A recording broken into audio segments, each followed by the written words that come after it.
வாழப்பாடி அருகே துக்கியாம்பாளையம் தனியார் காப்பகத்தில் தமிழ்நாடு ஊராட்சி செயலாளர்கள் சங்கத்தின் சார்பில் செயற்குழு மற்றும் பொதுக்குழு கூட்டத்தில் தமிழக அரசுக்கு 3 அம்ச கோரிக்கை வலியுறுத்தல்.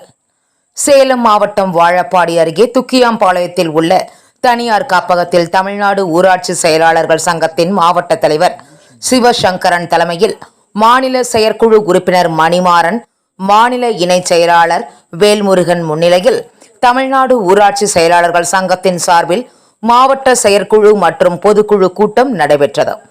இதில் மாநில பொருளாளர் மகேஸ்வரன் சிறப்பு அழைப்பாளராக கலந்து கொண்டு சிறப்புரையாற்றினார். பொதுக்குழு கூட்டத்தில் அவர் தமிழக அரசுக்கு வலியுறுத்திய முக்கியமான 3 அம்ச கோரிக்கையை முன்வைத்து செய்தியாளர்களிடம் அளித்த பேட்டியை தற்பொழுது பார்ப்போம். இந்த கூட்டத்தில் ஊராட்சி செயலாளர்களின் முக்கிய கோரிக்கைகள் குறித்து விவாதிக்கப்பட்டு வருகிறது. அதில் முதல் கோரிக்கையாக ஊராட்சி செயலாளர்கள் பணி ஓய்வு பெறும் பொழுது 60 வயதை முடிந்து கிராமங்களில் அடித்தட்டு மக்களின் வாழ்வாதாரத்திற்காக உழைத்து ஓடாய் தேர்ந்து விட்டு வீட்டிற்கு செல்லும் பொழுது, பணி ஓய்வு பெற்று வீட்டுக்கு செல்லும் பொழுது எந்த ஒரு ஓய்வூதியம் இல்லாமல் வெறும் 2000 மட்டுமே பெற்று வருகின்ற ஒரு அவல நிலை உள்ளது. இந்த 2000 கூட ஊராட்சி மன்ற தலைவர்களிடத்தில் பெற வேண்டிய ஒரு நிலையில் நாங்கள் பயணித்து வருகின்றோம்.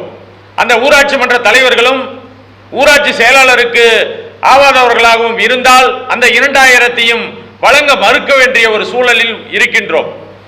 அதேபோல் எங்களுக்கு ஓய்வூதியம் வழங்கப்பட வேண்டும் என்ற ஒரு பிரதான கோரிக்கையை வலியுறுத்தி நாங்கள் முதல் கோரிக்கையாகவும், இரண்டாவது கோரிக்கையாக தமிழகத்திலே கொரோனா காலம் முதல் இன்று வரை பல்வேறு ஊராட்சி செயலாளர்கள் பணியிட காலத்தில் இறந்து அவருடைய வாரிசுகளுக்கு பணி ஏதும் இல்லாமல் அந்த குடும்ப தலைவனை இழந்து அந்த குடும்பங்கள் நிர்கதியாக இருக்கின்றது. அவர்களுக்கு கருணை அடிப்படையில் வாரிசு பணியிடங்களை வழங்கப்பட வேண்டும். அதேபோல் ஊராட்சி செயலாளர்கள் 2018 சிறப்பு காலமுறை ஊதியத்தில் இருந்து காலமுறை ஊதியத்திற்கு மாற்றப்பட்டார்கள். ஆனால் காலமுறை ஊதியத்தில் மாற்றப்பட்டும் சிறப்பு காலமுறை ஊதியத்தில் இருக்கின்ற அந்த சலுகைகள் மட்டுமே நாளது வரை எங்களுக்கு வழங்கப்பட்டு வருகிறது. எந்த ஒரு அரசு சலுகைகள், விடுப்பு சலுகைகள் ஏதும் வழங்கப்படாமல் உள்ளது.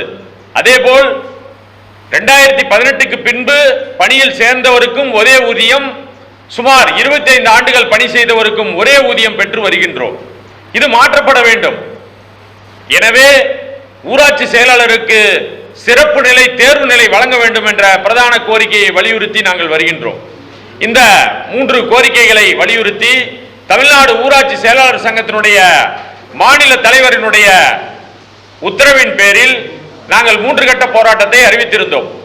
அதில் முதல் கட்ட போராட்டம் அனைத்து மாவட்ட தலைநகரங்களிலும் தலைநகர் ஆர்ப்பாட்டங்களாகவும், 2ஆம் கட்ட போராட்டம் கடந்த 4/4/2025 அன்று சென்னை பனகல் மாளிகை முன்பு பெருந்தல் முறையீட்டு இயக்கம் அறிவித்திருந்தோம்.